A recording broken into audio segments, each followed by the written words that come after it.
ladies, how are y'all doing tonight? Can I keep it real and say what's on my mind? Welcome to Vibrationz. Please hit that like and subscribe button so you can catch all of our new content and stay involved with all of our conversations. This is the very first episode of many to come, and we are brought to you by To Her, To Him, a book of poems by Della Jackson and David Moses, which is available right now on Amazon. Go get you a copy. Ladies, this is a good read for you when you're in the bathroom and you're shut off to the world and you have the water so steamy hot and you have those bubbles that surround your body and you have a glass of wine to the next of the to the tub that you're just stretched out and relaxing in. We know you like to read there. We know you like your time there. So I would say go pick you up a copy. To Her, To Him, a book of poems by Della Jackson and David Moses. Fellas, it's a good gift for your lady to sit there and read a poem with her. It has poems for women, it has poems for men, and they're love poems because it seems like we're losing out on love. So again, shout out to our sponsor. Go cop it right now. It's a love book poem, To Her, To Him, a book of poems by Della Jackson and David Moses, which is available right now on Amazon. My name is Vatty. Welcome to Vibrationz again. If you haven't already, please press the like and subscribe button right now.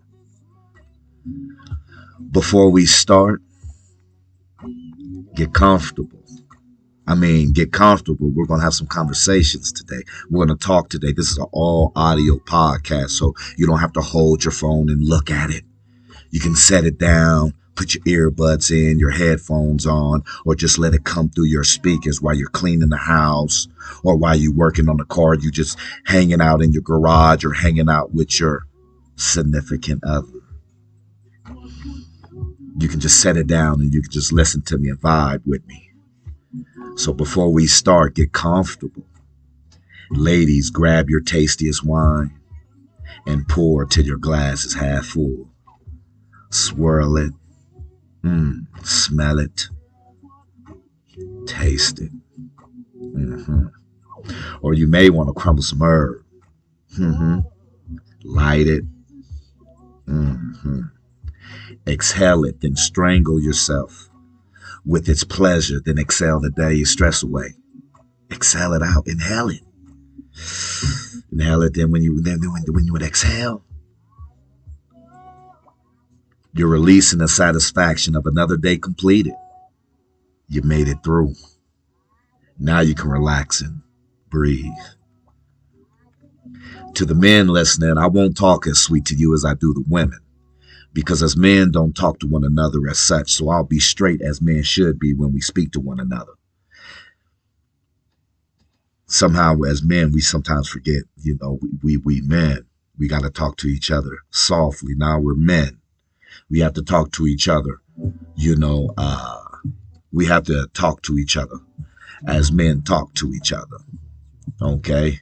That's how we have to do. So I'll be straight when I speak with the men on here always. On here in Vibrationz, this is not just for the women, it's also for the men, but we are directed to empowerment, the empowerment of the woman. We are definitely locked in on empowering the woman because I believe that for us to be better as a society, our women have to get better again. So do us men. And it starts with us. And the thing about us men, we somehow forget that we are leaders. That's why the world is as we are, because the men have forgot we're leaders. Now, this is not saying women can't be leaders, but there's a difference here. When a man is born, conceived, they say it's a boy. When they put the gel on your belly, on your naked belly, and and they go ahead and attach the monitor to you, and they look and they find the heartbeat. Then they go get images. Hopefully your significant other's been there to hold your hand through it. But when we're a boy, right then everybody instills unconsciously in themselves to present to that child when it comes to life. He's a leader. He's expected to lead. He's expected to. So man, we have to understand this, man, whether you like it or you don't. Because you're a boy, you are expected to be a leader. So be a leader. We got to go back to that. We got to go back to being leaders. That's our birthright. Every man has a birthright of being a leader, because that's what's placed upon us automatically. Automatically. So here we're going to help each other become leaders and lead again. This is a peaceful zone. This is a vibe zone. Good energy. You can bring the negative energy, but we're going to turn it into some good energy. We're going to redirect it. We're going to direct it, redirect it. Today, what I want to kind of delve into, as will always be the subject of conversations, and please leave your comments in the comment section. Go press the like and subscribe button right now so you can get all of our conversations. Every time that you see us on and we present a new conversation, a new vibration, you can get it and you can tune in. And then if you have an opinion about anything that I have said to you, please leave it in the comment section, because I do read those and I'll respond. I may even want to bring you onto the show to express to me and vibe with me, and we can share our vibration. But I want to dwell with the soul of a woman. That's what I want to stay attached to. I told the men earlier, most of us had never been put a thought to about automatically being born as a leader when you're a man. But the one that we overlook that fact. We just do. We overlook that fact. We overlook that fact. But one thing, women, and I think the world and the men about to get upset with me when I tell you this, you guys do not realize one major important thing for you to hold your head high on. Whenever the days get rough, I want you to remember something that no one's ever told you before. You are the last thing God ever created. And he didn't create anything else. Now, before I continue, this is not a religious podcast. Although I do believe we all have religion, spirituality in us. And that's what I'm directed to, is spirituality. And I think we all have some form of whether we recognize that spirituality or we don't. So no matter what religion you are, Christian, Catholic, Islamic, Seventh-day Adventist, whatever you might be, Mormon, whatever you might be, you're welcome here. You're welcome here, my brother, my sister. Because we're all connected. At the end of the day, we're all wanting God in our lives. We all wanting to know what's beyond. So a woman, you guys are not being told. You are the very last thing God created, and he didn't have to create anything else. When he created the world, he didn't stop with the world. When he created the air, the night and the day, when he created the land and the waters, he didn't stop with that. Even when he created man, he saw that it just needed something else. And it was you. It was the woman. No matter what you believe in, you are the last thing God created. And the way that I believe in God, the Most High, I believe that he is perfect in all essence. I believe he doesn't make any mistakes. I believe that he is perfect and everything he's created is perfect. So the woman for me, she's the last thing God created. So why wouldn't I look to her? So women, when you're having a bad day, when you feel you don't have any worth, when you think that that man just told you nobody's going to want, listen to me. You are the last thing God created and you are perfect. I want you to say that to yourself every day. I am the last thing God created and I am perfect. No matter who you are, what kind of woman you are, what you do in life as a woman, you are the last thing God created. And he didn't create no more. And people try to say, and I'm gonna give you facts to stand on that. Because I like standing on things, in this day and age, it's like I stand on business. So we're gonna stand on business. Okay, we're gonna so nobody can tear you down. Okay, they tell you you're the lesser vessel. I don't agree with that. You are the lesser vessel because the serpent, they tell you the serpent deceived you. That's what they tell you. But they overlook another important fact. They never talk about how God never said that to Eve, don't eat of this tree. It was Adam that said, hey, God told me we can't eat this tree. So don't eat this tree. And God made you. There's no place in there until God talks to both of them together. God never talked to Eve like he talked to Adam, if we believe these religious texts to be true. Read the book of Genesis. If you don't believe me, when God made Eve, he didn't say, Eve, this is your husband. I want you to be with him. See, and that's where marriage comes from.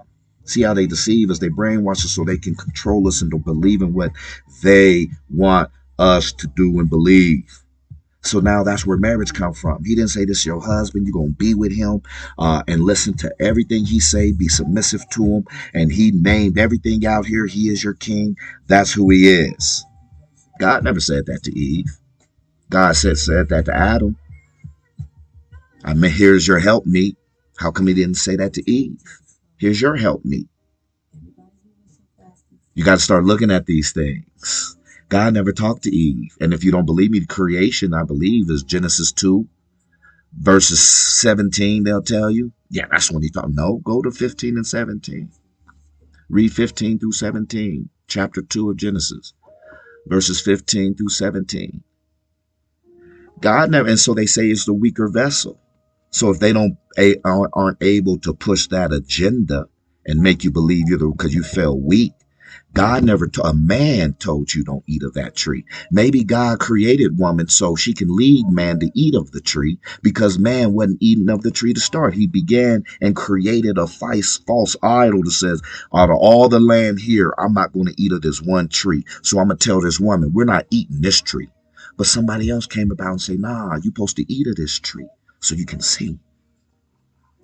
Now, I don't want to offend anybody. As I said, this is just my opinion. However, that is fact that in the Bible or anywhere that talks about the creation of the world, God never talks to Eve. God never tells Eve, don't eat of this tree. But yes, she gets punished.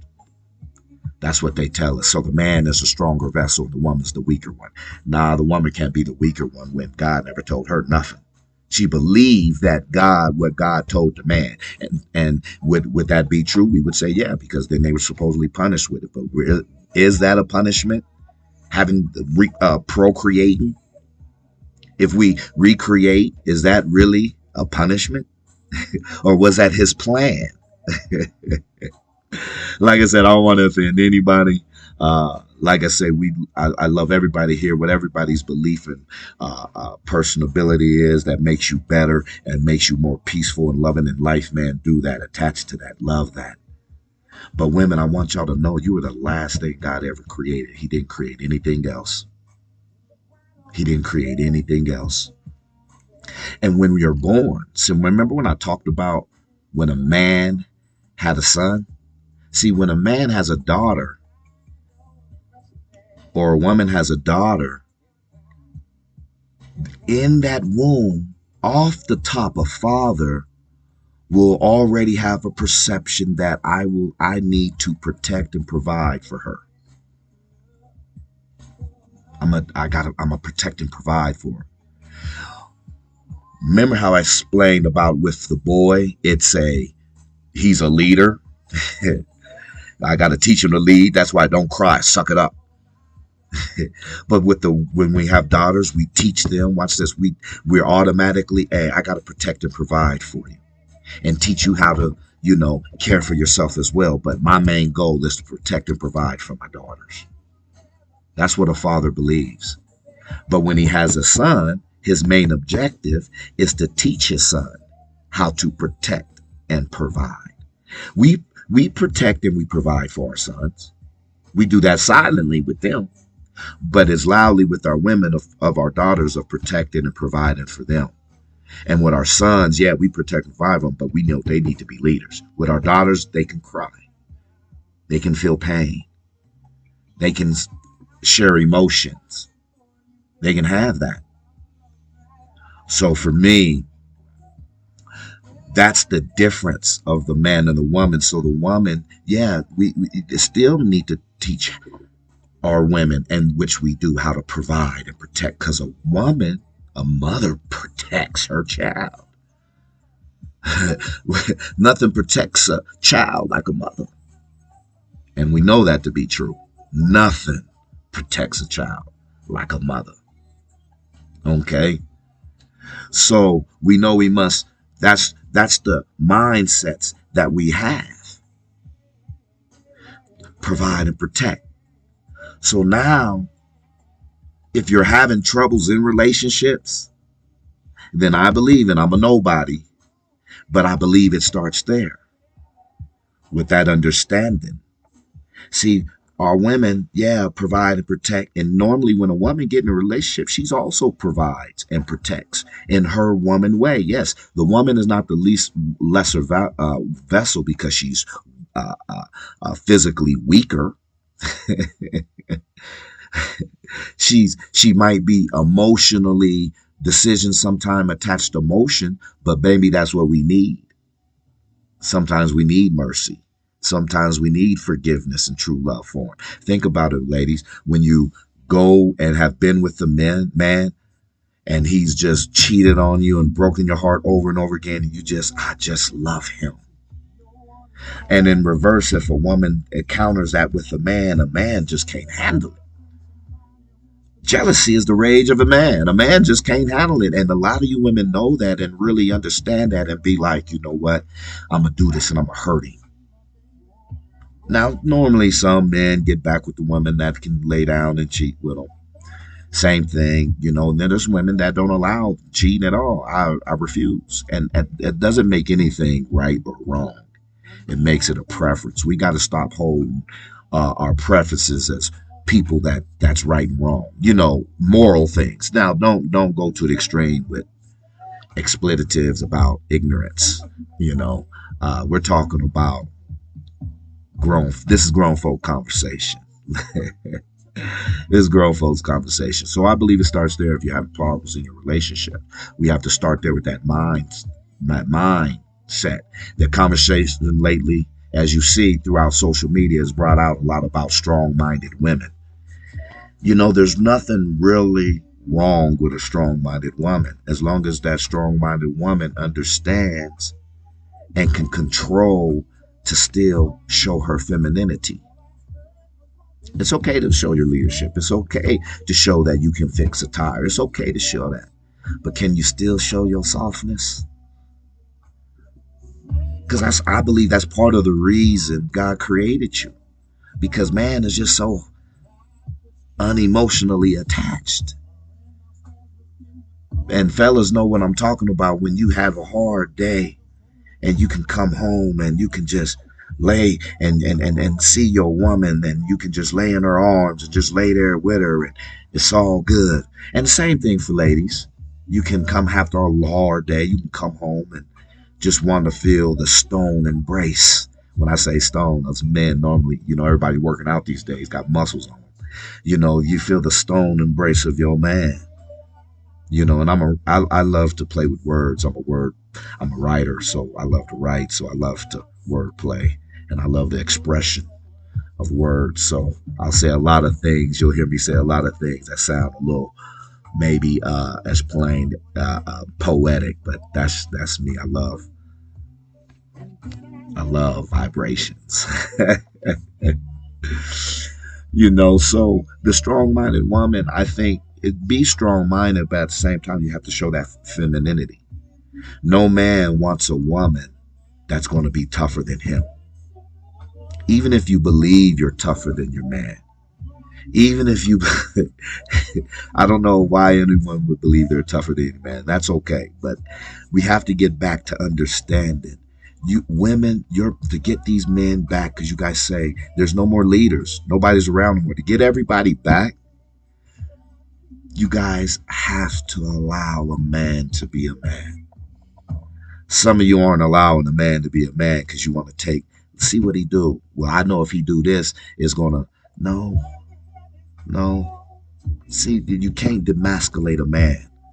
If you demasculate a man, he won't tell you you're demasculating him. He's gonna act out. That's what a man's gonna do after he feels like he's demasculated or not respected. Most men would rather be respected than loved. But then again, can you truly love without respecting a man? Can you really, really respect the man without loving him? Your actions show respect. Your emotions show love. The way you care for them. So I don't claim to be anybody's relationship counselor. I just believe that there's nothing wrong with a strong-minded woman, although men, we want a woman that, and when you guys hear submissive, you guys think of slavery. That's like saying slavery to a woman when you say submit. No, because a man is submissive to a woman too. When a woman want the trash taken out or the brakes fixed, is that not submission? I'm gonna go submit to my woman, and she want me to change these brakes. I'm gonna go do that. See, we look at that in the wrong text. In the wrong text, we think submission is like submitting, like posturing, kissing the feet of when you submit. No, that's not part of submitting. Submitting is doing your part as a man or a woman. That's what I believe. And that's why I kind of try to stay away from religion, because religion teaches us, hey, woman, you have if this man trying to say, hey, jump in this car with me because you love me, and I'm going to drive at 1,000,000 miles, and you know a cliff is up ahead, and we're going to jump off this. He's not supposed to jump. She's not supposed to stay in that car. Now to the women that stay in that car, hey, man, that's okay. I'm not saying anything is right or wrong. But those women that say, I'm not going to stay in this car, I got to go. If you're gonna take your butt out there, and drive over that cliff, you want to. I ain't. But nevertheless, we have to understand that being a strong minded woman isn't a good or a bad thing. It's just who you are. Don't quit putting yourself in that box. Don't put yourself in a box that says you can't be. Yes, you can. You absolutely can. And you will when you find him. Hit that like and subscribe button. Vibrations.